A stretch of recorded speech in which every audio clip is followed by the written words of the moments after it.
Welcome back to another new video in SD bio life with life science. দেখুন, NEET নিয়ে দুর্নীতির আবার একটা বিরাট বড় পর্দা ফাঁস হলো। সিবিআইয়ের জালে ৩৬ জন, তার মধ্যে এনএমসির বড় বড় ৬ জন আধিকারিক রয়েছে। নিট নিয়ে যে বারবার স্ক্যাম হচ্ছে, বারবার আমি বলেছি, এর আগের ভিডিওতে আমি এনটিএর কথা বলেছিলাম। এবার দু ধরনের সমস্যায় পড়ছে বাংলার ছাত্রছাত্রীরা। এনএমসি পারমিশন দিয়ে দিচ্ছে, একদম মুন্না ভাই এমবিবিএসের স্টাইলে ইন্সপেকশন হচ্ছে, যেখানে হসপিটালে নকল ডাক্তার রয়েছে, নকল বেড রয়েছে, নকল পেশেন্ট রয়েছে, পুরো মুন্না ভাই এমবিবিএসের স্টাইলে কিন্তু অ্যাপ্রুভাল পেয়ে যাচ্ছে, বিনিময়ে লক্ষ লক্ষ টাকা। এবং ভারতবর্ষের স্পেশাল কয়েকটি রাজ্যে কিন্তু এই ঘটনা ঘটেছে, তার প্রমাণ সিবিআইয়ের হাতে, এবং এর 40 এবং কোটি কোটি টাকার ডিল হচ্ছে এই নিয়ে। এর আগে বলেছিলাম এনটিএর বড় বড় আধিকারিকরা রয়েছে এর মধ্যে যুক্ত রয়েছে, যার ফলে নিটের কাট অফ কিন্তু পরিবর্তন ঘটছে এবং নিট নিয়ে বিরাট বড় বড় স্ক্যাম হচ্ছে। এবারে তো পুরোপুরি ধরা পড়ে গেছে বা এনএমসির ৬ আধিকারিক। দেখুন, আজকে এই খবর প্রকাশিত হয়েছে বর্তমান নিউজ পেপারে, একদম প্রথম হেডলাইন বড় বড় করে, যাদের কাছে আছে পড়ুন, নাহলে তাদের ওয়েবসাইটে গিয়ে দেখে নিন, বর্তমানের ওয়েবসাইটে গিয়ে আজকের খবরটা দেখলেই বুঝতে পারবেন। তো আজকে এই ব্যাপারটা নিয়ে আলোচনা করব এবং বাংলার ছেলেমেয়েরা কেন যে নিটের কাট অফ নিয়ে সমস্যায় পড়ছে তার একটা বড় উদাহরণ হচ্ছে বিভিন্ন রাজ্যে কিন্তু পেয়ে যাচ্ছে অ্যাপ্রুভাল সহজেই টাকার বিনিময়ে, যেখানে বাংলার তিনটি প্রাইভেট মেডিকেল কলেজ 90% ইন্সপেকশনের কাজ কমপ্লিট হয়ে অ্যাপ্রুভাল পাচ্ছে না। পিকেজি তো 99% কমপ্লিট, হয়তো অ্যাপ্রুভাল এবছর পাবে, যদি না পায় সেটা হচ্ছে এনএমসির জন্য পাবে না, কারণ টাকা দিতে না পারলে কিন্তু পাবে না। বাংলার ছেলেমেয়েরা মার খাবে, কাট অফের কিন্তু হার হেরফের হবে। তো চলুন আজকের খবরটা বর্তমানে কি দিয়েছে আমরা একবার দেখে নিই। দেখুন, দেশ জুড়ে মেডিকেল অনুমোদনের দুর্নীতি ফাঁস, হাওলায় লেনদেন, জালে ধর্মগুরু, প্রাক্তন ইউজিসি চেয়ারম্যান সহ 36। যেন সোর্সের মধ্যেই ভূত। প্রয়োজনীয় পরিকাঠামো থেকে শিক্ষক কিছুই নেই মেডিকেল কলেজে, তবুও বেআইনিভাবে জোগাড় হয়ে গেল ন্যাশনাল মেডিকেল কমিশনের অনুমোদন এনএমসি। অথচ এই এনএমসি দেশের অ্যালোপ্যাথিক চিকিৎসা শিক্ষার রক্ষাকর্তা।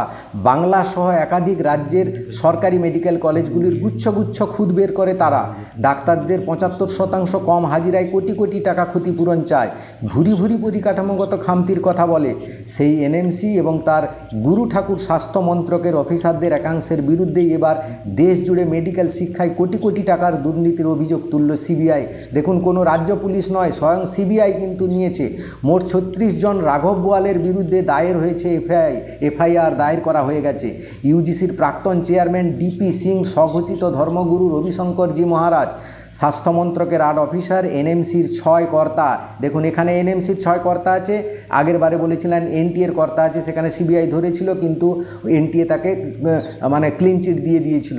এও যে রাঘব বোয়ালরা আছে ধরা পড়বে তার কোনো গ্যারেন্টি নেই, কারণ কেন্দ্রের উপর ডিপেন্ড করছে পুরো ব্যাপারটা। যেহেতু কেন্দ্র সরকারের স্বাস্থ্যমন্ত্রকের লোক রয়েছে, হয়তো কিছুই হবে না। একাধিক প্রাইভেট মেডিকেল কলেজের শীর্ষকর্তা কে নেই এই তালিকায়। এই খবর ফাঁস হতেই তৃণমূল নিশানায় মোদী সরকার। যাই হোক, এটা রাজনৈতিক ব্যাপার, এটা বলছি না। সিবিআইয়ের অভিযোগ, বিভিন্ন প্রাইভেট মেডিকেল কলেজ সংক্রান্ত গোপনীয় ফাইল এবং তথ্যের ছবি সরকারি কম্পিউটার থেকে চুরি করত স্বাস্থ্য মন্ত্রকের অফিসারদের কর্মী। তারপর তারা কোথায় পাঠিয়ে দিত না, যে স্কুলে পরিদর্শক হবে, যে কলেজে পরিদর্শন হবে সেখানে পাঠিয়ে দিত, বিনিময়ে লক্ষ লক্ষ টাকা ঘুষ নিত। সেটাও হাওলার মাধ্যমে হতো। ফলে পরিদর্শনের আগেই জোগাড় হয়ে যেত ভুয়ো শিক্ষক, নকল রোগী, বায়োমেট্রিক হাজিরায় চলতো 9-6। যেটা বলছিলাম, মুন্না ভাই এমবিবিএসের স্টাইলেই পরিদর্শকের সঙ্গেও চলতো সেটিং। মোটা টাকার ঘুষের বিনিময়ে পজিটিভ ইন্সপেকশন রিপোর্ট দিত তারা, অথচ বাংলার ক্ষেত্রে তারা কিন্তু নেগেটিভ রিপোর্ট দেবে হয়তো। জলভাত হয়ে যেত এমবিবিএস পঠন পাঠন, আসন বৃদ্ধির অনুমোদন পাওয়া।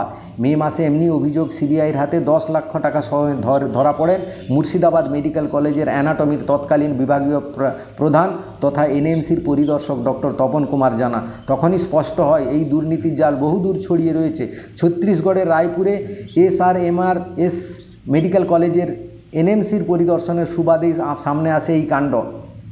এখন এখানকারই চেয়ারম্যান এই ধর্মগুরু গত 30শে জুন তার কলেজ পরিদর্শনে যান। কর্ণাটকের মান্ডো ইনস্টিটিউট অফ মেডিকেল কলেজের অর্থোপেডিক বিভাগের প্রধান সহ 4 জন। অভিযোগ, তারা সংশ্লিষ্ট কলেজের ডিরেক্টরের সঙ্গে সাট করেন, হাওলার মাধ্যমে ঘুষ চান 55 লক্ষ টাকা। এই পরিদর্শকের হাতে নাতে গ্রেপ্তার করেছিল তদন্তকারীরা। 3 চিকিৎসক সহ মোট 8 জন ধরা পড়েছিল জালে। সামনে আসে দেশের একাধিক রাজ্যে ছড়িয়ে আছে এই চক্র। এই কেলেঙ্কারির তদন্তে এখনও পর্যন্ত ছত্তিশগড়, কর্ণাটক, মধ্যপ্রদেশ, রাজস্থান, উত্তরপ্রদেশ, দিল্লির 40 জায়গায় হানা দিয়েছে সিবিআই। এর মধ্যেই পাঁচটি বিজেপি শাসিত রাজ্য। এমনকি সূত্রের খবর, এই ঘুষের টাকা থেকে 75 লাখ খরচ করে রাজস্থানে হনুমান মন্দিরও বানানো হয়েছে। তো পুরো ব্যাপারটা বুঝতে পারলেন। আশা করি এই ভিডিওটা সবাইকে ছড়িয়ে দিন, কারণ এই যে দুর্নীতির পর্দাফাঁস সবার কাছে হোক, সবাই সচেতন হোক। সবাই সচেতন হলে কিন্তু একটা বড়সড় একটা পরিবর্তন আসার সম্ভাবনা রয়েছে। বাংলার আমরা ডাক্তার বেশি করে ভালো ডাক্তার পাওয়ার সম্ভাবনা রয়েছে। Thank you for watching.